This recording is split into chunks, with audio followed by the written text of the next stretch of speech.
I would say that one of my big learnings is that people like working for B Corps. People like working for companies that are not just about the bottom line. We call ourselves triple bottom line. So we are all about profit is one. Of course, we have to be profitable in order to run the company. But planet is another, and then people is another. So triple bottom line, the three Ps. So I would say that we've been successful in hiring during this time because, people can tell from how we present ourselves to the world that we are not just about making profit.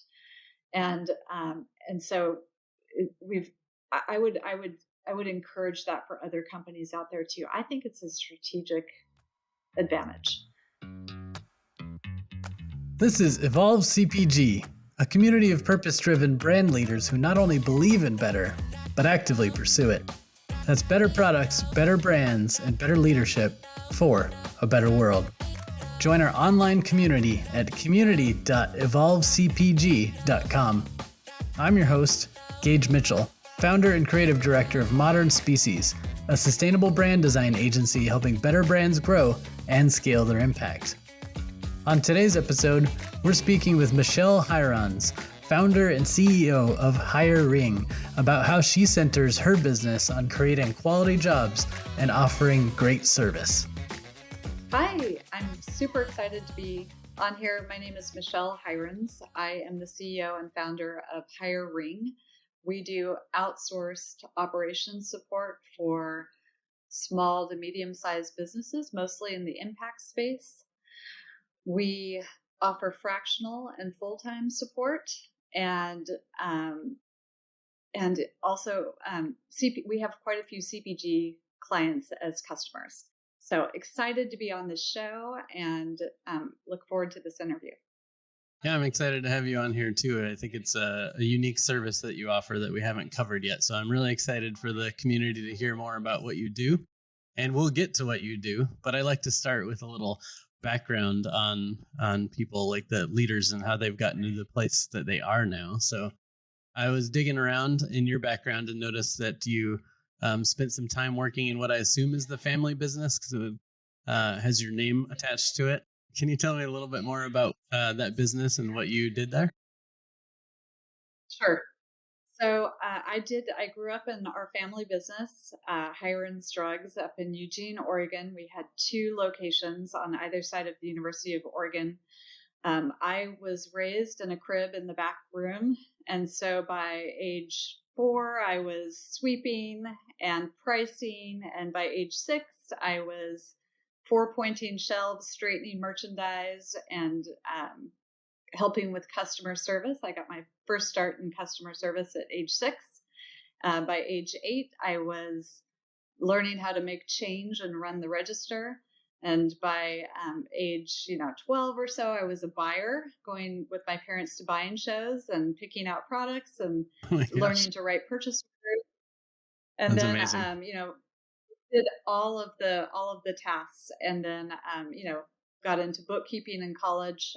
So I was doing the books and closing out registers and all of those exciting things. So yeah, really embedded in retail from an early age. Yeah, that's really cool. But I bet you also just kind of learned a lot and developed a certain work ethos. Like I've read various books about how people got to where they are, and so many super successful, like hardworking people came from like immigrant parents or entrepreneur parents or whatever, where they learned what it's like to work, almost 24/7, kind of building your dream. So not only did you witness that, but you actually participated in it, which is pretty cool. Like I came from a line of entrepreneurs, but we didn't often work in that business. We'd help out every once in a while, but I also learned kind of that entrepreneurial spirit, and I was starting businesses in elementary school, like selling stuff out of my locker or selling crafts to the community or whatever. So it's kind of a fun experience growing up in that household. Do you think there's anything in particular that you learned from that experience that you bring forward to your work today? Absolutely. Well, just understanding commerce in general, of course, is huge, but understanding how to work, I think, is really important too. My dad, of course, didn't suffer any children that were just hanging about. So he would always put them to work, whether they were his kids or not. And so his kids definitely learned how to work. Um, and then also, I will say that one of the things that will float forward as a theme in just how I work is that, we hired for minimum wage there. We didn't offer benefits at first there. And so, we dealt with some labor union things that happened there that, were just sort of formative and me thinking through what was a fair workplace. So I think that's been really helpful to me as I look at running a B Corp business, which both you and I are. I'm super proud to say. And how to treat people that are working for us and with us, and how we support everybody that's a stakeholder in our business. Is that family business still running now? It is, yes, yeah. Oh, nice. Do you know if they've changed any practices? Like, are they still minimum wage, or are they giving benefits or anything now? I'm partly wondering, like, is it just a sign of the times? Like, B Corp didn't exist probably when that business was founded. So, like, is it a change of times where we're realizing that there is a better way, or is it more that these are just ethics you've learned over time personally? I would say that they've come a long ways. Are they where they need to be? Or, would I love to see them become a B Corp? Yes, for sure. I think that they have, it's interesting with retail because they have really been affected by Amazon and by, big pharmacies. We are a pharmacy. So they've been affected by the changes just in how small businesses are affected. So I think that they're on the road.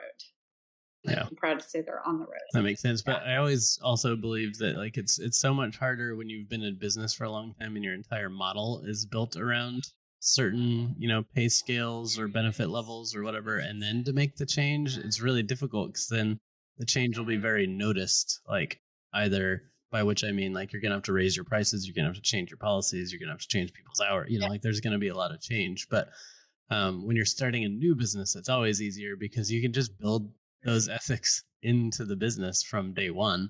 And then you don't have to worry about whether or not you can afford to give benefits because you literally designed the business around it. That's true. But I will say also that I think you and I have both realized that there is a strategic advantage in treating people well and in making sure that they're cared for and in running your business in a sustainable, holistic way. And so I think that even businesses that are not set up that way, initially, there is an opportunity for them to see the benefits of doing things in a really sustainable way. Absolutely. It might just be more of like a progression, like a baby steps, kind of like what you mentioned with your family business. It's like, they're making progress, but it's not going to be 0 to 100% overnight, because that's a lot of change for a business that's been running for so long. But you can make improvements. You can take steps. You can take years to get through the B Corp assessment if you need to, and just use it as a tool for improvement, of course. So I definitely agree with you that I'd encourage all businesses to be working towards those practices, even if certification is not a goal right away, but just have something as kind of a compass for where you can get to and how you can improve. Because like you mentioned, like it does have benefits. It's not just a stamp that you can put on and to make yourself feel good. It's, it really helps with recruiting and retention. And, maybe if you're in some sort of B2B or whatever kind of situation, it also helps, you having aligned values with the type of clients you're trying to attract, and so on and so forth. There's lots of reasons to do it, like you mentioned. Yeah, you're exactly right. Of course. Yeah. Nice. Okay. So fast forward, I don't even know how many years at this point, but let's just say to your young adultness or something like that, and you were spending time out in Copenhagen for business school. I've always kind of wished I had done a little bit more international school opportunities. So tell me a bit more about how that came to be and what you were doing out there. Right. So that was just an exchange year through at university. So it was, I would say it was absolutely formative to me to a young girl from Eugene, Oregon, to go, live in Europe for a year and experience what a whole different culture was about. So the studying, of course, was important, but I would say that what I took away from it was so much more than just the studies. It was really living in even just a community sort of that really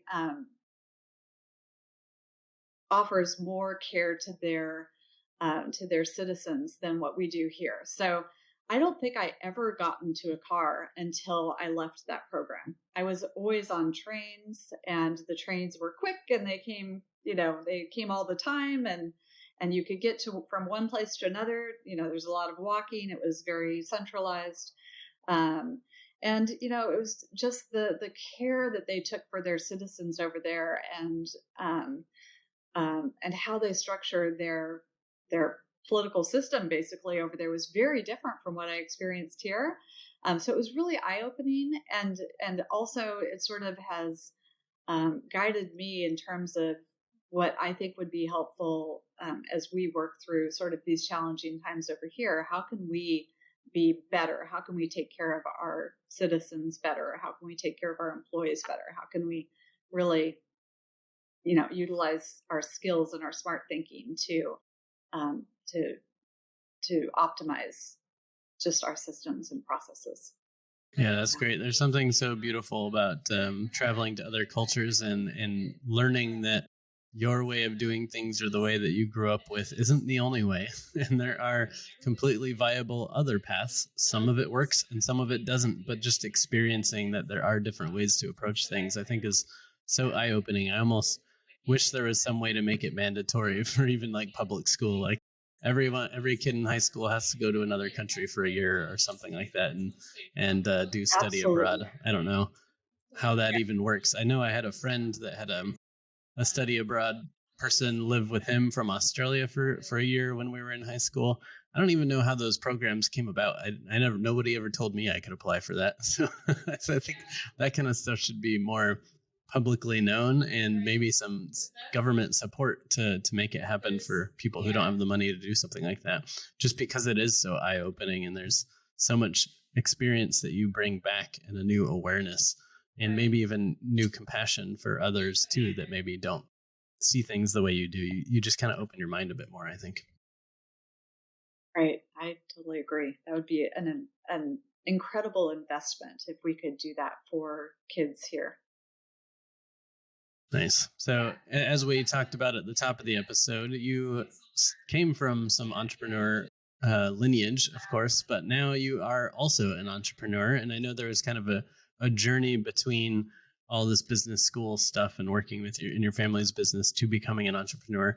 So, can you tell us a little bit about that journey and what drove you to start Hiring? Sure. So, like I said, I was raised in retail, and even after graduating university, I worked in a few different you know different industries. And but then I moved to the San Francisco Bay Area where I am now, and I worked for big retailers. So Williams Sonoma, Louis Vuitton, on their e-commerce offerings during the big .com bubble. So I worked on Sephora's launch, and then also a company that no longer exists called eLuxury. And those were times when I really delved into the systems behind um, e-commerce and just retail, like it's in-store retail and that sort of thing. So really learned a lot about how information flows from one system to another, and how to use systems to optimize work for people. And so I was in product management there, which means that you're working on how to improve work for people. So using systems. And so part of that was really spending time with users, figuring out what they were trying to get done, and then figuring out how to optimize it, how to automate certain things, and then also how to transfer information between systems.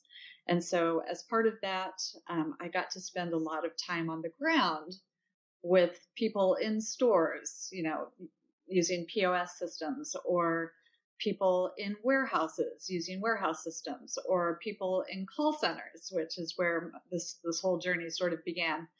And as part of that, I definitely, got to sit with people and learn their processes, and then translate that to systems.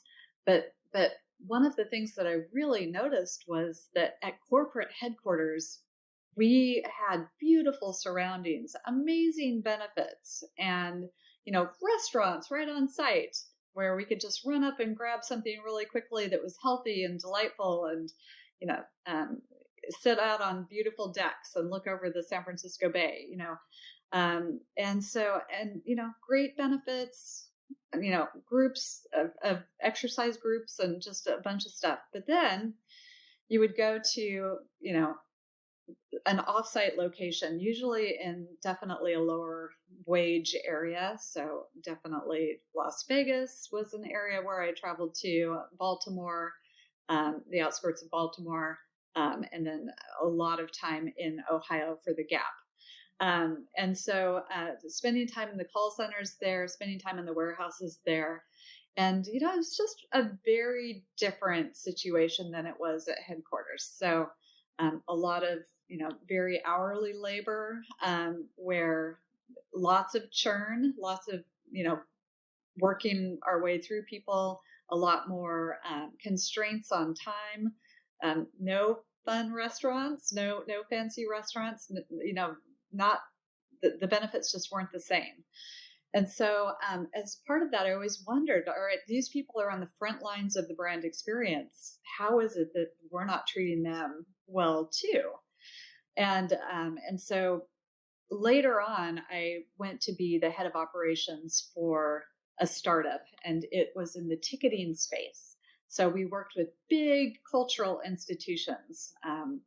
If you can think of some of the biggest museums out there, those were our clients. Cool. And so as part of that, I started 2 call centers. So one was tech support and onboarding for clients that were coming onto that platform. So they were coming on to sell their tickets, to sell their memberships, to interact with their clients online mostly. And then also, I didn't spend too much time on the ground stuff, but mostly online. And so built a call center for that. And then we also built a call center for their clients. So customers that were coming in to book those individual memberships or buy tickets online. So 2 different call centers. And so I hired people. I was only allowed to hire people as contractors. So this is another whole discussion, right? Because contractors, you don't have to pay for benefits, and you don't have to, they don't take advantage of any stock option plans, anything, that's really rewarding to them long term. So I was allowed to hire people as contractors.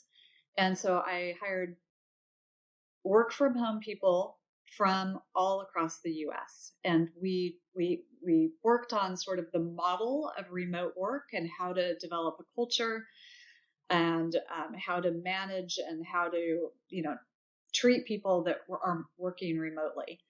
And it was very successful, but it always weighed on me that I was not able to hire these people as employees. And so when I left there, and it was right after the 2016 election, and I looked around and I was like, well, how can I use my skills to be helpful? And so this came to mind, and I had a couple of people in my ear saying, hey, I'm starting up this thing and I need people to answer the phones, or I need operations support. And so I thought, okay, well, let's try this. Let's partner with some people from my old company. Some of the clients had fallen away, so I went after them, and we started it up. And it took us, we're almost in our 5th year now. We're at around 50 people now, And we are a proud B Corp and offering benefits, and we're hiring people as employees. And but it has definitely been an entrepreneurial journey with the sleepless nights and the just working through partnerships and how that works, and how to really work with our clients and understand that they might be going through hard times too, and how do we support them, and how do we really not be dogmatic about contracts, and how do we really try and just sort of crowdsource with them solutions to problems from what we see across all of our different clients. So maintaining confidentiality, of course, that's key, but also taking, okay, this client over here is doing this amazing thing, let's see how that translates across other clients that could benefit from something like that. So yeah, so definitely an entrepreneurial journey. I've had this amazing team, and we've found amazing people, and I just can't, I can't talk more highly about our people. Our people are just super savvy, able to be brave in situations where there might be new systems, and really think through, how can I, every single day that I'm coming on for this client, optimize their performance and push them to the next level. And how can I stay aligned with them so that I know what's going on their side? And so yeah. So anyway, I'm really pleased by where we are in terms of what we do. I feel like our business model has evolved for sure. At first we were call centers. That's been a little bit harder for us to manage, because we are, there's a lot of offshoring in the call center world, and people, it's a special type of client that really cares about the quality and is willing to pay that price. And so what we've sort of pivoted into, and I'm super excited about this actually, is more of an operations role for clients. So doing whatever they need us to during our time with them. We have a fractional model that's been really helpful to clients, where we just pop on at the same 2-hour period every day of the week. And we're doing all of the things that they need us to get done during that time period, whether that is, for CPG companies, it might be a little bit of customer service, a little bit of operations support in terms of making sure that, inventory is getting transferred to their 3PL, or whether, the raw materials is coming in and that it's planned for, and that we're working on making sure that it gets from one place to another, or even sourcing and procuring packaging, which I know is near and dear to your heart. So, and then of course we offer, so we do customer support, we do operations support, we do social media support, and then we do financial operations support, so bookkeeping and taking care of our clients' sort of financial needs. And that's a separate team for us. But anyway, so yeah, we're aiming to be sort of that fire under the growth of all of our partner companies. And most of our companies are in the impact space now. So definitely they either are on the path to becoming a B Corp, or they are a B Corp, or, they are a member of 1% for the planet. So they're trying to use their powers for good, and they're trying to really be a part of the solution. Yeah. So it's been such a journey, and it's been a lot of hard work, but I'm really pleased by where we are and our ability to sort of refine what we're doing now to be super helpful to our clients and, to our community. Awesome. That's a good story. Thanks for walking through all those steps and the progression that your company's made. And I've got lots of questions, but since you were just mentioning B Corp and 1% for the planet, I'll start there. So Okay. I know you're a member of both, which I've been hearing some people refer to as the B1. Well, you're both B Corp and 1%, which Modern Species, my agency, and therefore this whole podcast, Evolve, et cetera, is as well. So I'm right there with you. But what drove you to become B Corp certified, and then I'm not sure. I think you became 1% after B Corp. So what drove you to become B Corp, and then what drove the decision to also then become a member of 1% for the planet? Yeah. So I was introduced to B Corps at a women's conference. An amazing woman, Helena, I've forgotten her last name, from Equator Coffee presented. And she was a B Corp. And so she was talking about how her company supported farmers all the way, through the supply chain. So she supported farmers on the ground, making sure that their working conditions were good and that they were a member of her family. So she was really making sure that their kids got schooling and that, they had um, a healthy environment on the ground and wherever she was sourcing from. And I just thought that was incredible and just such an interesting concept. At the time that I saw her, I was still back in my, oh gosh, I wish I could hire our people on as employees and give them access to stock options. And so hearing that was just a big, it just rang bells in my mind about what a different structure could look like in terms of employment. So as we started hiring, we built it from the ground up to be a B Corp. Coming back to our earlier conversation, we are also a benefit corporation, which just means that we are structured so that if we when we have stakeholders, that they are going to be okay with the fact that suddenly we decide not to pay dividends and we decide instead to put solar panels on everybody's house. So it's really, to me, it's the corporate structure that makes it okay for us to do the right things for our community and for our employees. And then we went down the B Corp path. So going through that was just a real eye opener too about all the things that we should be doing in order to become a B Corp and to maintain B Corp certification. We're just going through our reapplication time right now. And so so now we're a B Corp and happy. And then 1% for the planet came to my attention. And I was thrilled to see that because I've been an environmentalist since I was young. I think I was really introduced to the problems of climate change at the University of Oregon. It's sort of an activist university. And so our had a great political science sort of class that I took that was, really eye-opening. And I wish, again, like every kid could have that sort of understanding of our role in climate change and, how we could optimize and make the changes that will help us in the future.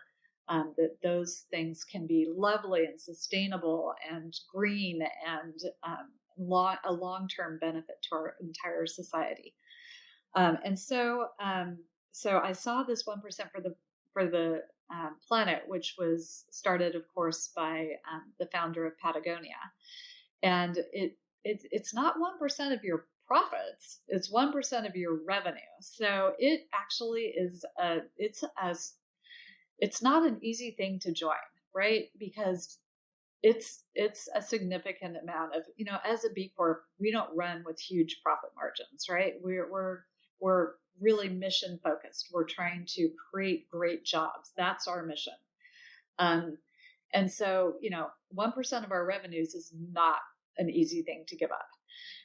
But we are super excited about 1% for the planet because it's not just environmental causes that you can donate your 1% for. During this last year, we donated at the intersection of social justice and environment. So we gave to a lot of sort of community garden education programs and youth education around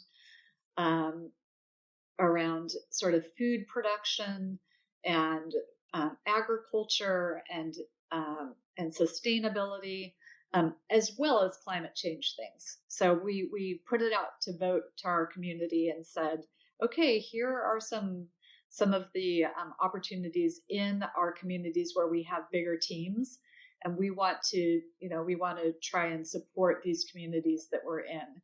And so we were able to give to some really amazing nonprofits that are really um, they're helping to be the change in their communities and to educate people and to really work on the problems of our times. So so just super thrilled about it all. And then of course, just from a marketing perspective, it's really helpful for us to be in these groups where we're already aligned and where people understand that our prices might be a little bit higher than other people because we are trying to pay a living wage, and that's all part of being a part of this community, that we're trying to do the right thing here.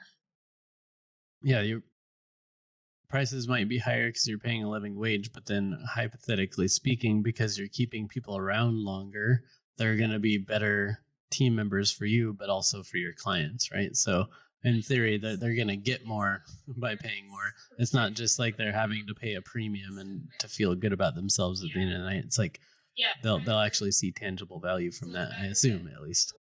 Really glad you brought that up. Yeah, of course, that's one of the benefits. And I think that we are very successful in keeping our team members and developing them and coaching and mentoring them so that we can grow with our clients. And I think our clients really appreciate that. Yeah. And actually, I did work at a call center back in like high school or college time. So I've experienced that side of things. I've also worked retail. So I know what it means when you're a minimum wage employee that doesn't necessarily see this as a career path, and maybe you're just there for the summer while you're in school or whatever. And not to say that I was a bad employee, because I always at least attempt to do a pretty good job and try to do better than I personally did the previous day or week or whatever. But there's also like no real incentive because you don't get a feeling that the company really cares if you stay or go or anything. So you've got to be really internally motivated to like give to really care about your performance in a job like that. But by flipping it on its head and creating an actual environment where people could build a career out of doing the work they do and get training and learn all these platforms and be motivated to improve, etc. I feel like you're going to overall get people more committed and more interested in doing a great job and continually improving. Totally agree. So the way we actually met is through the 10,000 Small Businesses program.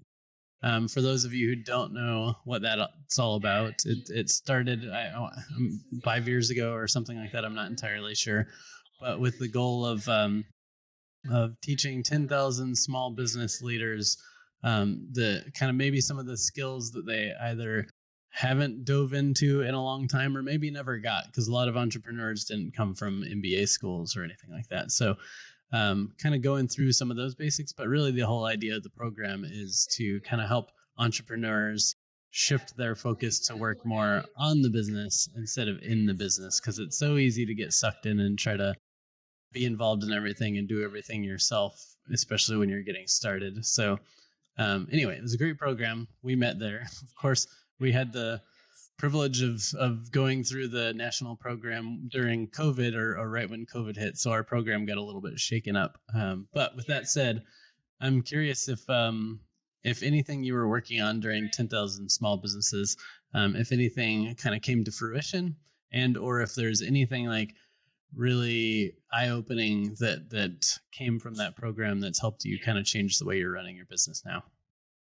Yeah, it was a great program, I have to say. What it did for me, I think mostly is it put me in the same room with other business leaders to hear about their challenges. And then it also, equally as important, it gave us, I think both of us probably, a real 360-degree view of all of the different facets of running a successful business. So the marketing, there was a really great marketing program, the financial operations program, and what metrics are you watching to make sure that you have enough cash to make it through. And then, options. There was some good training on how you could seek capital to grow your business. And let's see what else was covered. Just operations in general. And how, they talked a little bit. I wish they would have talked more about, people operations. And then supply chain. There was a little bit about supply chain there too. So it was just a very well-rounded program, but it was really just so rewarding being surrounded by people that were going through the same thing that I was at that time, and hearing their ideas for the challenges that I was facing. I highly recommend. I mean, it's easy to find the Goldman Sachs 10,000 Small Businesses program. So if anybody's listening to this and they want that additional sort of more robust education around how to think about running a successful business, I highly recommend it. Our program got cut in half. We were so lucky they flew us out to Boston and we got to all meet up there, but then we were supposed to fly back out again, and no. But it was, I thought it was really great.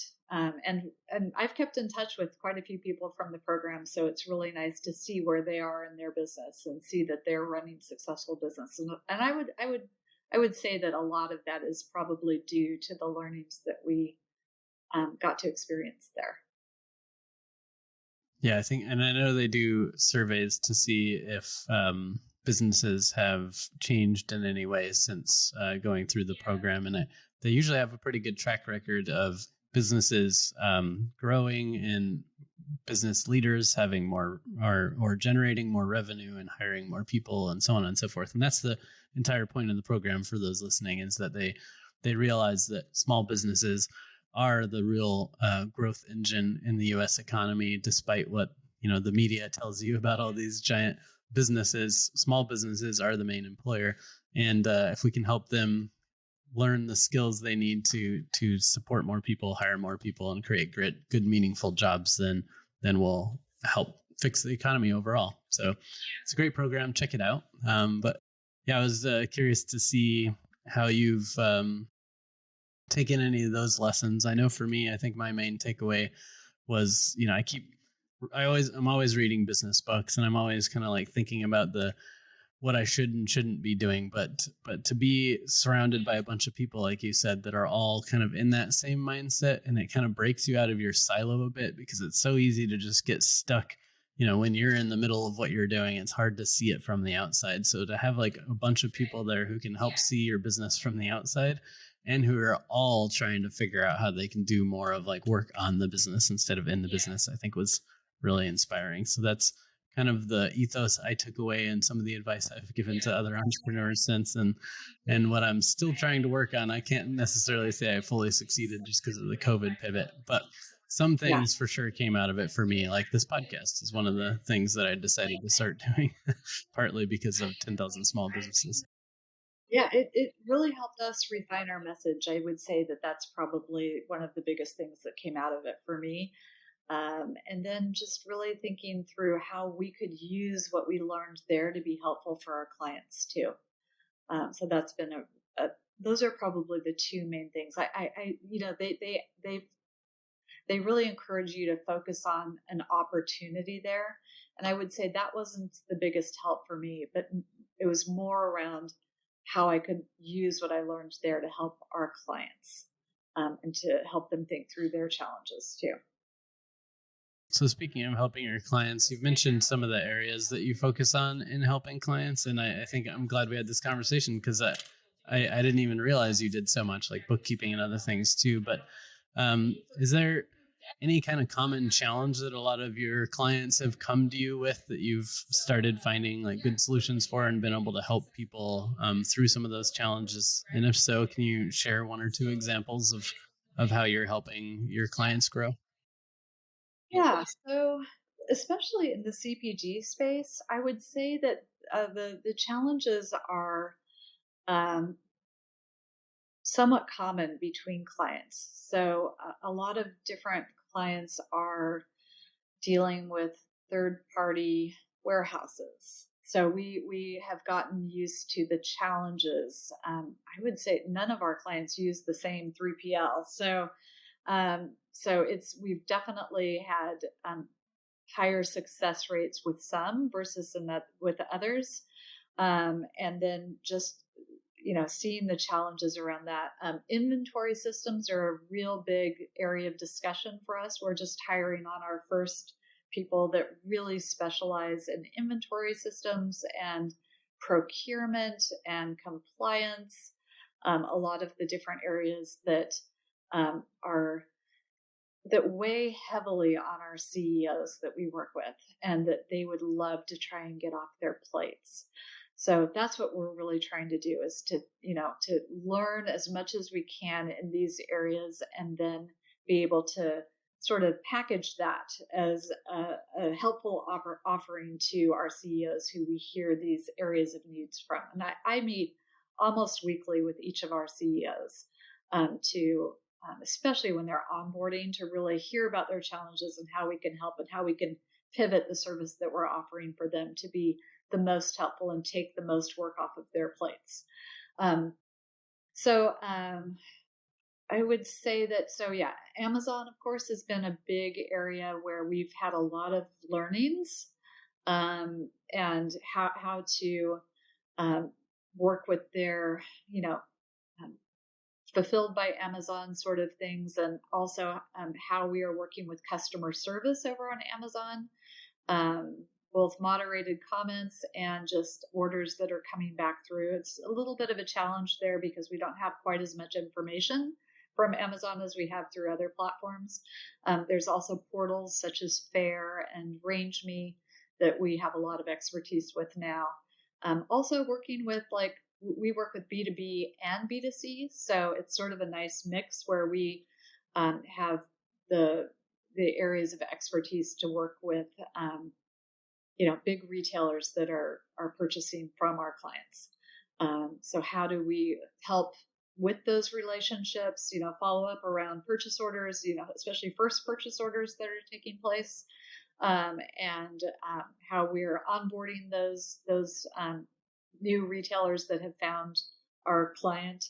And then, we also do quite a bit of social media work, and that's been a real learning experience for us too.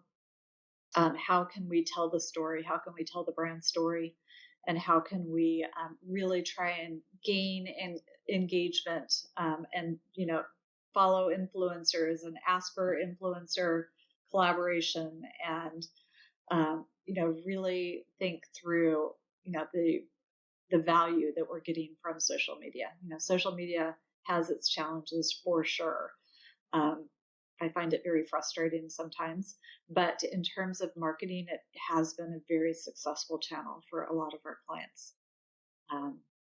So I don't know if that sort of answers the question, but we definitely crowdsource over on this side. So we mentioned it a little bit earlier, but we have a whole Slack channel. We work on Slack so that we're talking with our clients very quickly, and we can get quick answers back, and they can ask us questions. But we also have an internal Slack channel that's really just about, hey, I'm having this challenge for this client. Has anybody else seen this?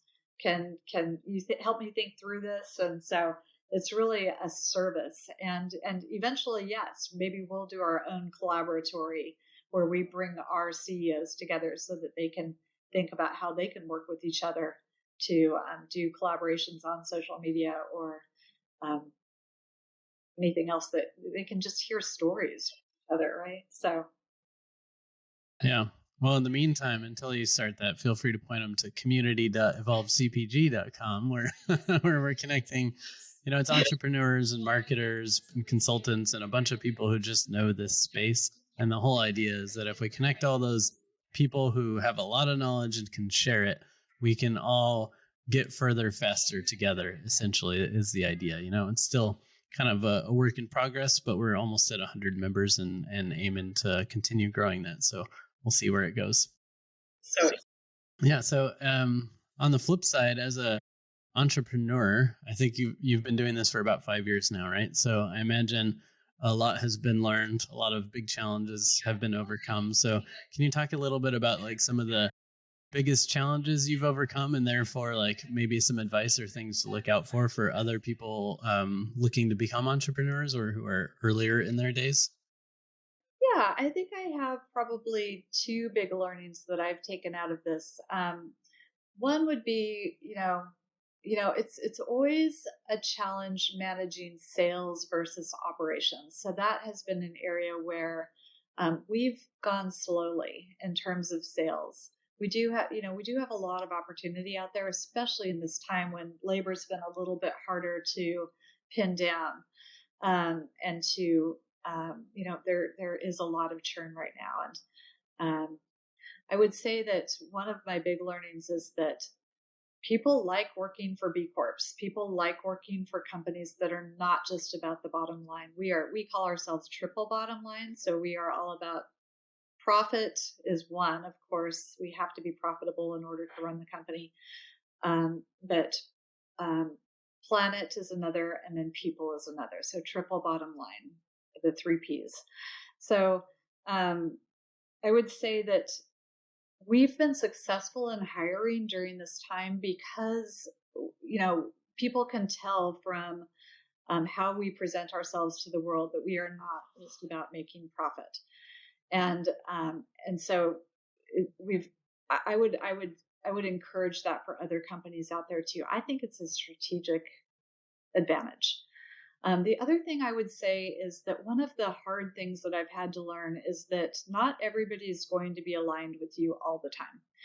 And so I'd say that in terms of management on our team, what I have really learned the hard way is that feedback in the moment is very, very helpful. Having the traditional one time a year sort of management meeting where you talk about performance is, in my opinion, not helpful. First of all, people worry about it, until that time comes, and then there's not the immediate feedback that helps you get better faster. So we really try and give feedback in the moment and a helpful coaching sort of, hey, here's what's best for just best practices, and here's how I need you to present it so that it can be more easily heard by clients. So, um, back when I was at Gap, I worked for a guy. His name was Saul Goldfarb, and he walked us through sort of just being a successful product manager. And mostly it was about feedback and explaining what you were trying to do so that you could bring people along for the ride. And part of that was always explaining the reasoning behind a decision. And it was, here, we need to see this action so that we can get here.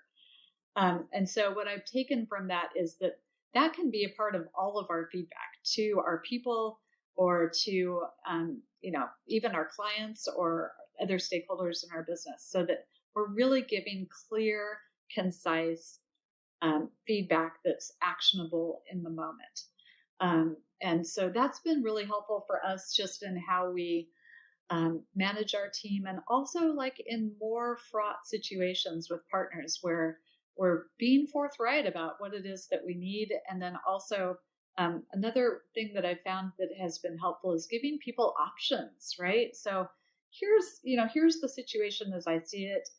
Here's three things that we could go down these three paths in terms of solving this problem. Or, what else do you have that could possibly work for you? So really partnering on decisions and partnering on difficult conversations. And that's just a big part of any organization that specializes in labor, right? So you can, for companies that are mostly doing e-commerce, the majority of their day is going to be around marketing or, inventory, supply chain issues, that sort of thing.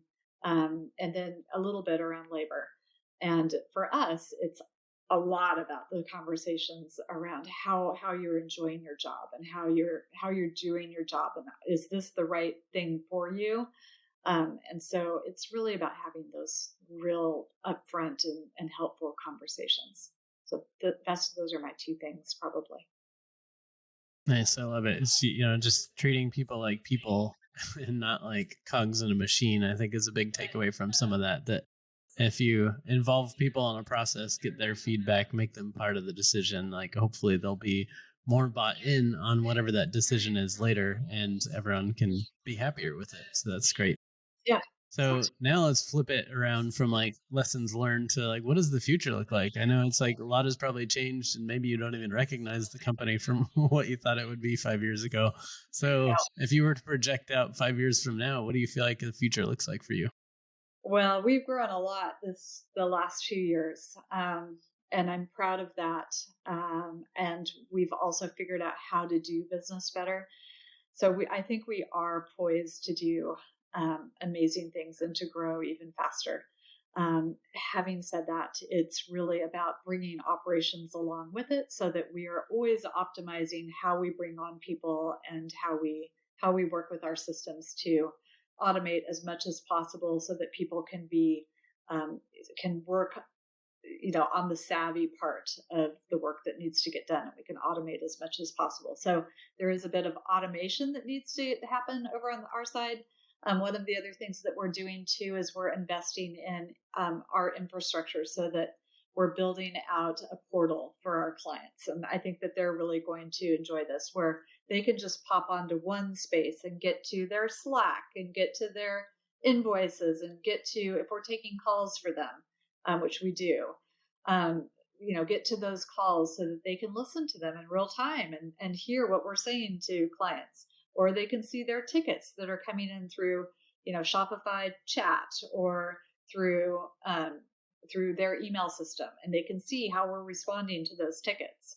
And then they can also see maybe our Asana, where we're prioritizing work in a visual manner for them. So it's really that's a big area of growth for us. The other thing that we're doing right now is we've started diving into employee ownership over on this side, and so Cool. in December we will be offering our next sort of cohort of employees ownership.